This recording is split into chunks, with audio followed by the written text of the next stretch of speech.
여러분, 안녕하세요. 6학년 국어 수업을 함께하고 있는 문어쌤 류효준 선생님입니다. 어느덧 8번째 수업이네요. 6학년 국어 8단원 함께 볼까요? 네, 오늘 공부할 내용은 8. 인물이 추구하는 가치 찾기입니다. 여러분 교재를 보시면 이렇게 8번째 순서 그리고 인물이 추구하는 가치 찾기라고 나오죠? 여러분 이름은 썼나요? 그러면 오늘 공부할 내용과 관련된 우리 6학년 1학기 국어책의 8단원을 한번 볼게요. 8단원은 바로 인물의 삶을 찾아서입니다. 선생님 화면을 통해서 교과서를 볼 수도 있고 여러분이 교과서가 있다면 한번 펼쳐서 살펴봐도 좋아요. 우리는 여기 있는 8단원 인물의 삶을 찾아서 중에서 가장 중요한 내용을 요약해서 간단하게 한번 공부해 볼 거예요. 그럼 오늘 공부할 내용을 살펴볼까요? 네, 오늘은 인물이 추구하는 가치를 파악해 볼 거예요. 인물이 추구하는 가치를 파악해 보자. 어떻게 파악하느냐? 세 단계에 따라서 파악해 볼 거예요. 활동 1. 첫 번째, 인물이 처한 환경을 살펴볼 거예요. 그리고 그 상황에서 인물이 한 말과 행동을 살펴볼 거예요. 마지막으로는 이 처한 상황과 인물이 한 말과 행동을 통해서 인물이 추구하는 가치를 파악해 볼 거랍니다. 그러면 차근차근 한번 시작해 보겠습니다. 여러분, 인물 하니까 선생님은 위인이 떠올라요. 우리 도서관에 있는 위인전 있잖아요. 위인전 하면 수많은 위인들이 떠오르는데 위인 하면 떠오르는 인물은 누구인가요? 여러분에게 위인 하면 떠오르는 인물은 누구일까요?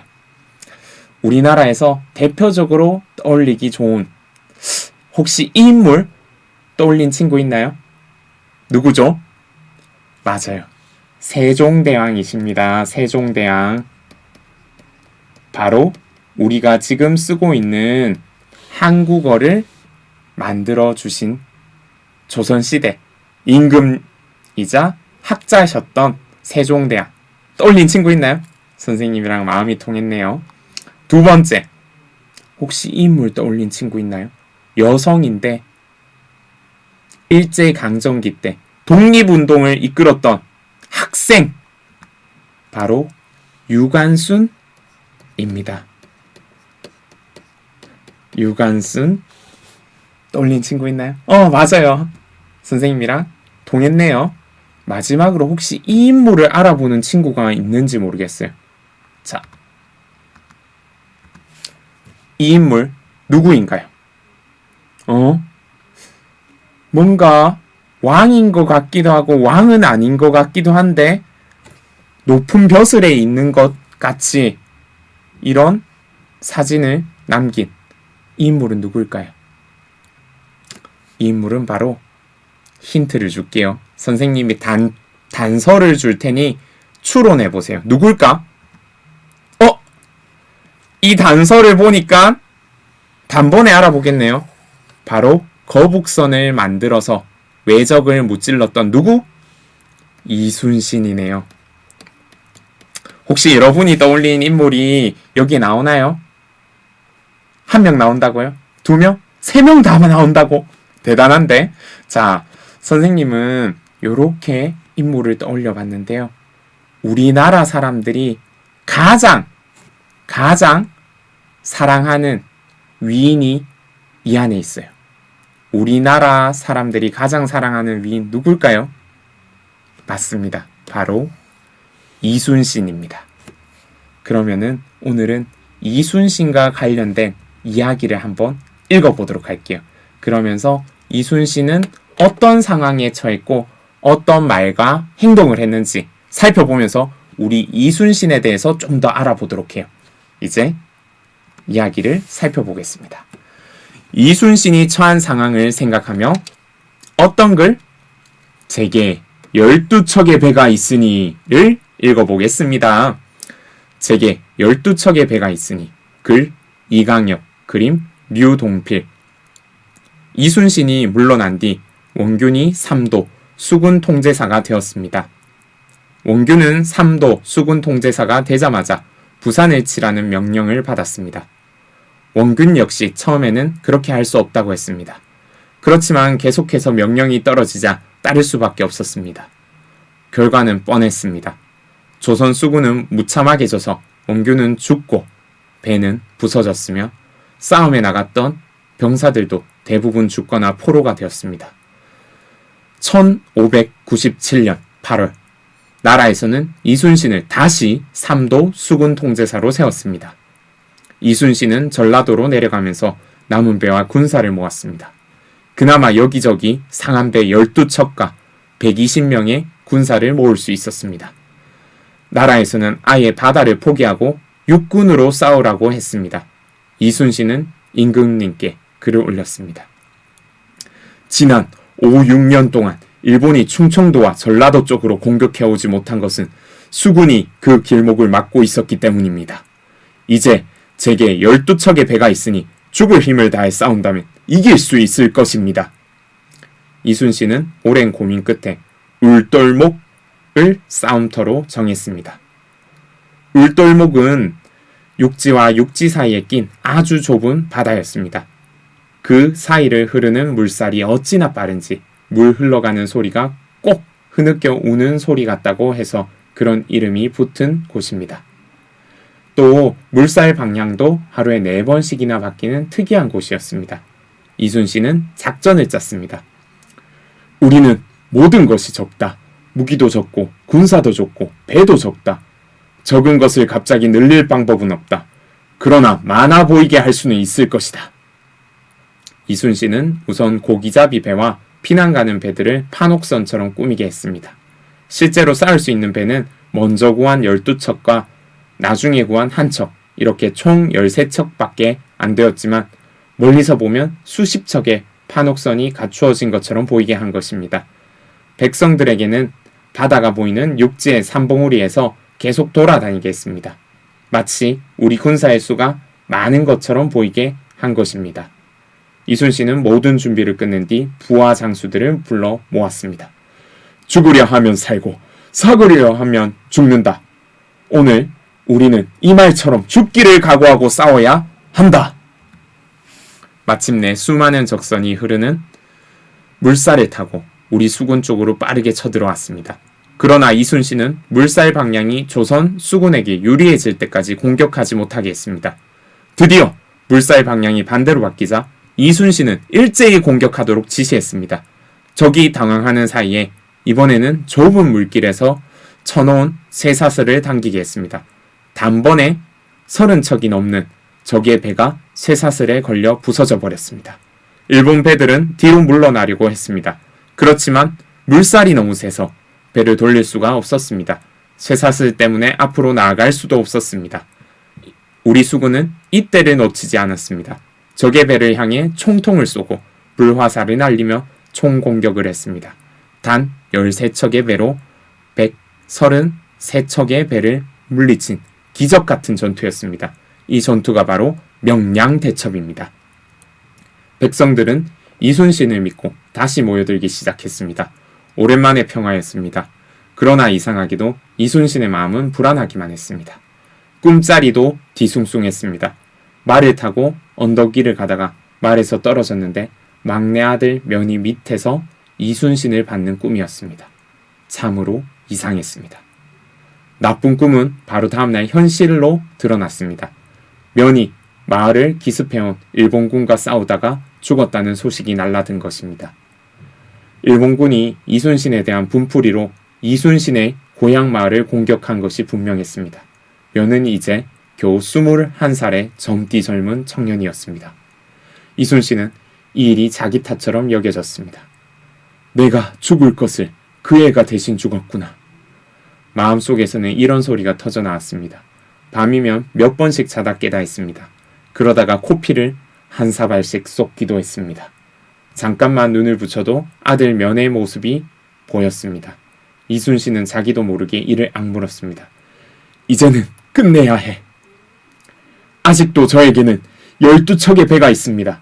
비록 배는 적지만 제가 죽지 않는 한 적이 감히 우리를 엽신여기지 못할 것입니다. 네, 이렇게 글이 끝납니다. 우리 지금 읽은 글에 대한 질문을 한번 만들어 보면서 우리 글을 한번 다시 떠올려 봅시다. 다음 낱말들이 있네요. 6개의 낱말이 있어요. 누가, 언제, 어디에서, 무엇을, 어떻게, 왜. 육하원칙에 사용하는 6개의 낱말이 있어요. 여기 이 낱말들을 사용해서 글의 내용을 확인하는, 글에 정답이 있는 사실 질문을 만들어 보라고 하네요. 사실 질문. 우리 이거 예전에 만들었던 거 기억나나요? 그럼 이제 한번 만들어 볼게요. 누구의 이야기인가요? 이렇게 질문을 만들면서 답을 떠올려 보면은 우리 읽었던 이야기가 다시 되살아나죠. 이순신 이야기였어요. 언제 있었던 일인가요? 네, 글의 앞부분에 답이 또 나오죠. 또 다른 질문, 여러분이 무엇을 만들었나요? 선생님은 어디서를 활용해 보았어요. 이순신은 어디를 싸움터로 정했나요? 어디에서 싸웠죠? 명량해역, 다른 말로 울돌목이라고 하는 애기 울음소리가 나는 그곳에서 싸움터로 정해서 크게 이기는 활약을 했죠. 네, 여러분 이렇게 사실 질문을 만들어 봤어요. 선생님은 이렇게 3가지를 만들어 봤는데 여러분도 다양한 정답이 있어요.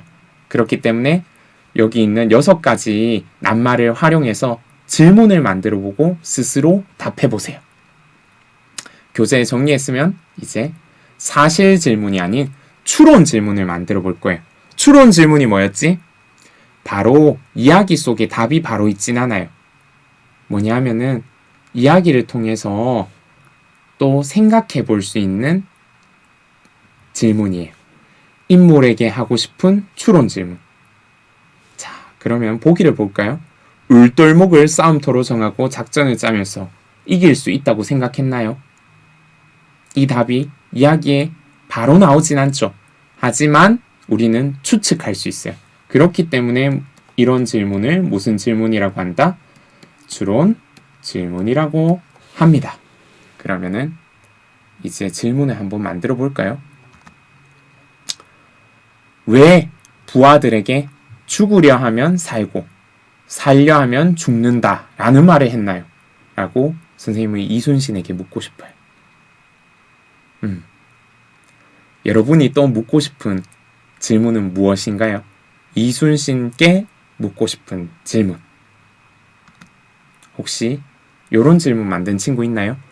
명량대첩이 끝나고 백성들이 다시 모여들기 시작했을 때 어떤 생각이 들었나요? 아마 기쁨과 그리고 희망을 맛봤을 것 같아요. 그리고 할 수 있다. 우리가 다시 외적을 무찌를 수 있다라는 생각이 들지 않았을까? 선생님은 추론해봐요. 마지막 질문. 아들 면이 죽었어요. 그때 이순신의 마음은 어땠나요? 하면서 이야기 속 인물 이순신에게 묻고 싶어요. 아마 슬프고 참담하고 화도 많이 났을 것 같아요. 그죠? 이렇게 우리가 이야기를 읽고 사실 질문과 추론 질문을 만들면서 이야기를 다시 한번 떠올려 봤어요. 그러니까 조금 더 이해가 잘 되네요. 이제는 이야기 속에 이순신이 처한 상황, 그리고 그때 이순신이 어떤 말과 행동을 했는지 한번 살펴보도록 할게요. 이야기 속에서 여러 가지 상황이 나와요. 선생님, 근데 여기에 3가지 상황에 대해서 한번 살펴봐요. 첫 번째 상황. 수군을 포기하고 육군으로 싸우라는 나라의 명을 받았을 때 이순신은 어떤 말과 행동을 했죠? 임금님께 글을 올렸죠. 어떤 글을 올렸어요? 12척의 배가 있고 그리고 전라도, 충청도가 공격받지 않고 우리가 지켜낼 수 있었던 거는 수군으로 잘 싸워냈기 때문입니다. 하면서 계속 수군을 포기하지 말고 잘 지켜내자라는 말을 했어요. 네, 바로 이런 말을 했었죠.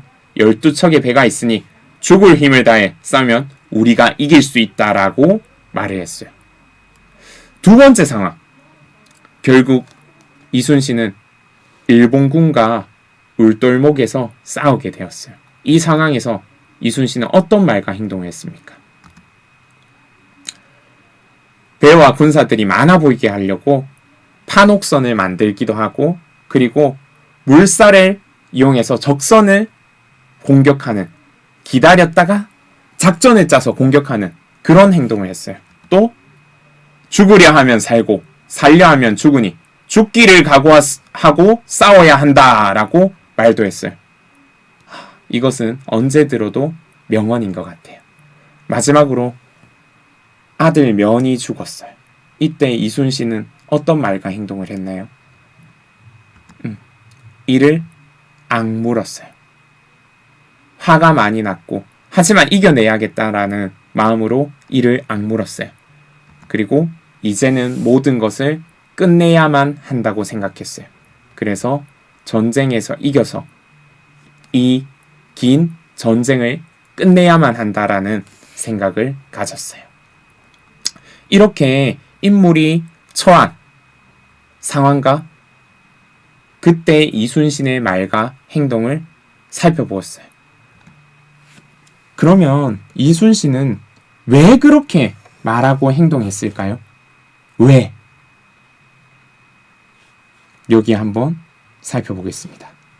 이순신은 군사와 배가 적었지만 쉽게 포기하지 않았어.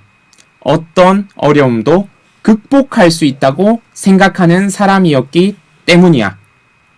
그래서 그렇게 행동했을 거야. 네, 이 여학생이 이순신은 아마도 어떤 어려움도 극복할 수 있다고 생각하는 사람이라고 생각했던 것 같아요. 또 여러분은 왜 이순신이 그렇게 말하고 행동했을 것 같아요? 여기 남학생이 해놓은 말풍선 비어있죠? 여기에 한번 적어보세요. 여러분의 교재에 있답니다. 적었나요? 선생님은 이렇게 생각했어요. 이순신은 아들 면이 죽었을 때 싸움을 끝내야만 한다고 생각했어. 아들의 죽음이라는 큰 고난 앞에서도 흔들리지 않고 자신과 나라가 처한 상황을 극복하려고 생각했기 때문에 그렇게 했을 거야. 아마 큰 고난 앞에서도 흔들리지 않았고 이것을 극복하려고 생각했기 때문에 이렇게 말하고 행동할 수 있었다고 생각해요. 여러분, 이것을 보니까 이순신의 삶에 대해서 이해가 되나요? 이순신의 삶, 그리고 삶이 추구하는 가치, 이것을 한번 살펴봐요. 여러분, 가치란 무엇이냐면은 정의, 행복, 책임 따위를 통틀어 이르는 말로 가치관과 관련이 있어요. 가치관은 사람이 어떤 행동이나 일을 선택하고 실천이 하는데 바탕이 되는 생각이에요. 이야기에서 인물이 처한 상황에서 말과 행동을 살펴보면서 인물이 추구하는 가치를 파악할 수 있어요. 네. 가치는 한마디로 그 사람이 추구하는 가치는 그 사람이 가진 깊은 생각이라고 말할 수 있겠네요. 네. 그러면 이제 한번 정리해 볼까요? 이순신이 처한 상황과 그때 한 말과 행동을 봐서 이순신이 추구하는 가치는 무엇인 것 같나요? 이순신은 어떤 생각을 하면서 살아가는 것 같나요? 선생님은 이순신은 어떤 고난도 포기하지 않고 극복하려는 의지를 추구한다. 절대 포기하지 않고 이겨낼 수 있다라고 생각하는 것 같아요. 그리고 두 번째, 이순신은 참 용기 있는 것 같아요. 용기를 추구하고 있다고 생각해요. 그리고 자신감을 가져야 된다고. 그래서 살려고 하면 죽을 것이고 죽으려고 하면 살 것이다. 최선을 다해서 한번 해보면은 우리는 외적을 무찌를 수 있을 거야 하면서 자신감을 가진 모습을 보니까 이렇게 세 가지를 추구하고 있다고 생각해요. 여러분, 이것 말고도 수많은 가치를 적을 수도 있어요. 여러분은 이순신이 어떤 생각을 가지고 있다고 생각하나요? 그가 추구하는 가치를 한번 찾아서 여기에 적어보세요. 그러면은 여러분, 이 이순신 보니까 내 삶을 한번 돌아볼까요? 어때요? 여러분은 이렇게 이순신처럼 살아가고 있나요? 포기하지 않고 어떤 일이든 어려움이 닥쳐도 이겨내려고 하고 있나요? 용기를 추구하고 있나요? 자신감을 가지고 어떤 일이든 최선을 다하고 있나요? 이런 질문을 한번 던져보아요. 여기 이미 질문이 한 개 있네요. 나에게 이순신과 비슷한 상황이 일어난다면 어떻게 생각하고 행동할 것인가? 한번 질문을 던져보세요. 또 여러분 자신에게 던질 수 있는 질문을 만들어 보세요. 선생님은 이런 질문들을 던져보았어요. 나는 주어진 일에 최선을 다했는가? 나는 내 생각을 자신 있게 말할 수 있는가? 이런 식으로 최선을 다하는 이순신의 모습, 자신 있는 이순신의 모습에서 선생님에게도 자신 있게 하고 있는지, 최선을 다하고 있는지 질문해 보았어요. 그러니까 선생님 조금은 부끄러워요. 이순신처럼 이렇게 멋지게 내가 가진 생각과 추구하는 가치를 꿋꿋하게 이겨내려고 하고 포기하지 않고 열심히 최선을 다하는 모습을 조금 더 갖추어야겠다고 다짐하게 되었어요. 여러분은 어때요? 아마 이순신으로부터 많은 것을 배우고 느꼈을 것 같아요. 아마 이래서 우리나라 사람들이 가장 사랑하는 위인이 아닌가 싶어요. 네. 이야기 속 인물이 추구하는 가치를 우리가 파악해 봤어요. 이 파악하는 방법을 한번 정리해 볼까요? 가장 먼저는 이야기를 읽어봐요. 그때 읽을 때 인물이 처한 상황을 떠올려 봐야겠죠? 두 번째는 그 상황에서 인물이 한 무엇을 살펴봐야겠죠? 말과 행동을 살펴봐요. 전쟁이 일어났을 때 그냥 막 나 살아야 돼, 빨리 도망가야겠어 하는지, 아니면 우리는 해낼 수 있어, 우리는 배가 12척이나 있어, 이 어려운 상황도 우리가 힘을 합치면 잘 이겨낼 수 있을 거야, 우린 이길 수 있어 하는지, 그 사람의 말과 행동을 보면은 어떤 사람이구나 하는 것을 여러분도 파악할 수 있을 거예요. 마지막에 그리고 인물이 처한 상황에서 그렇게 말하고 행동한 뭐를 살펴보라고? 까닭. 왜 그렇게 행동했니? 왜 그렇게 말했을까? 하면서 떠올려 보면은 이 사람이 이러한 말과 행동을 하고 이런 까닭으로 하는 걸 보니까 이 사람은 이런 가치를 추구하는구나 하면서 이 가치를 파악하기 쉬울 거예요. 네. 오늘 어느덧 수업을 마칠 시간이네요. 오늘은 인물이 추구하는 가치를 파악해 보았어요. 인물이 추구하는 가치를 파악하기 위해서 세 가지 활동을 했는데요. 첫 번째는 인물이 처한 상황을 살펴봤고, 두 번째는 인물이 그 상황에서 한 말과 행동을 살펴봤어요. 마지막으로는 이런 것들을 통해서 인물이 추구하는 가치를 파악해 보았답니다. 이것을 한쪽으로 정리하면 인물이 추구하는 가치란 가치관과 관련이 있어요. 사람이 어떤 행동이나 일을 선택하고 실천하는 데 바탕이 되는 생각을 바로 가치라고 해요. 네. 그리고 그 가치를 파악하는 방법은 방금 얘기했다시피 인물이 처한 상황을 살펴보고 그 상황에서 한 말과 행동을 살펴보고 그리고 나서 그렇게 말하고 행동한 까닭을 생각해 보면은 무엇을 파악할 수 있다고? 가치를 파악할 수 있을 거예요. 네, 이렇게 인물이 추구하는 가치를 파악하는 시간을 가져봤습니다. 여러분, 오늘 이순신을 통해서 이순신이 추구하는 가치를 살펴보았는데요. 여러분이 추구하는 가치는 무엇인가요? 내가 추구하는 가치는 무엇인지, 또 나는 그 가치를 추구하기 위해서 말과 행동을 잘 하고 있는지 한번 돌아보면서 이번 시간 마치도록 하겠습니다. 오늘 국어 공부는 여기서 마치겠습니다. 여러분, 안녕!